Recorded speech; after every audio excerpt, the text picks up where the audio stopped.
హిందూ దేవాలయాల పునరుద్ధరణ, నూతన దేవాలయాల అభివృద్ధికై సీఎం చంద్రబాబు కృషి చేస్తున్నారని బాపట్ల జిల్లా ఇన్ఛార్జి మంత్రి కొలుసు పార్థసారథి అన్నారు. బాపట్ల జిల్లా పర్చూరు మండలం నూతలపాడులో 3.5 కోట్ల రూపాయలతో తిరుమల తిరుపతి దేవస్థానం దాతల సహకారంతో నూతనంగా నిర్మించిన టీటీడీ కళ్యాణ మండపాన్ని మంత్రి పార్థసారథి, ఎమ్మెల్యే సాంబశివరావు ప్రారంభించారు. గ్రామాన హిందూ సంస్కృతి సంప్రదాయాలు ఉట్టిపడేలా దేవాలయాలకు పూర్వవైభవం తెచ్చేందుకు సీఎం చంద్రబాబు 300 కోట్ల రూపాయల నిధులను దేవాదాయ ధర్మాదాయ శాఖ నుంచి మంజూరు చేయడం అభినందనీయమన్నారు. దళితవాడలో కూడా దేవాలయాలు నిర్మించడం కోసం ప్రత్యేక ప్రణాళికలు కూటమి ప్రభుత్వం ఏర్పాటు చేసిందని స్పష్టం చేశారు.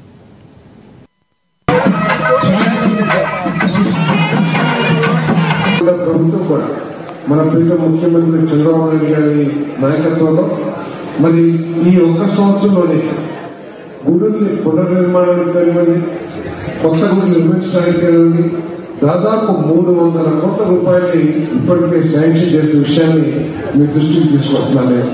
మొన్ననే ఎన్నోవేట్ మినిస్టర్ గారు నేను కార్లో అయితే చెప్పాను, 300 కోట్లు ఇచ్చాను సార్, అది వాళ్ళేమో కన్స్ట్రక్షన్స్ మొదలు పెడతలేదు, నేను అన్ని జిల్లాలను తనిఖించి ఆ నిర్మాణాన్ని వేగవంతం చేద్దామని చెప్పేసి ఆలోచన చేస్తానని చెప్పారు. సో 300 కోట్ల రూపాయలు సిజిఎఫ్ నుంచి ఇవ్వడమే కాకుండా ఎవరైనా సొంతంగా గుడి కట్టే ఉంటే కొన్ని వర్గాల వారికి కూడా ఆర్థిక సహాయం చేసే కార్యక్రమాలు కూడా చేస్తామని చెప్పేసి మనం చేస్తున్నాను నేను. అంతేకాకుండా ధూపదీప నైవేద్యాలు ఇంతకుముందు కేవలం 5,000 రూపాయలు మాత్రమే ఇస్తే దాన్ని 10,000 రూపాయలు చేసి ఇప్పటికే దాదాపు 5-6 వేల అప్పుడు గుళ్ళకి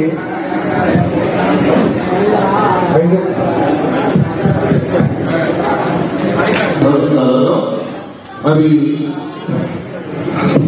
శాంక్షన్ చేసేందుకు కూడా మీ అందరికీ మనం చేస్తాను.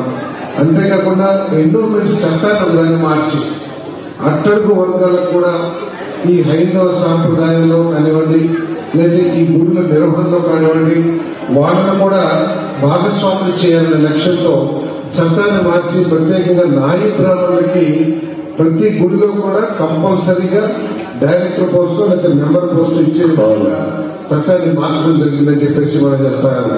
ఏదో 10 మంది సభ్యులుంటే దాంట్లో ఒకటి ఇచ్చేసి మిగతా వాళ్ళని తగ్గించడం కాకుండా 10 మంది సభ్యులుంటే ఉదాహరణకి ఒక ప్రభుత్వం కూడా మన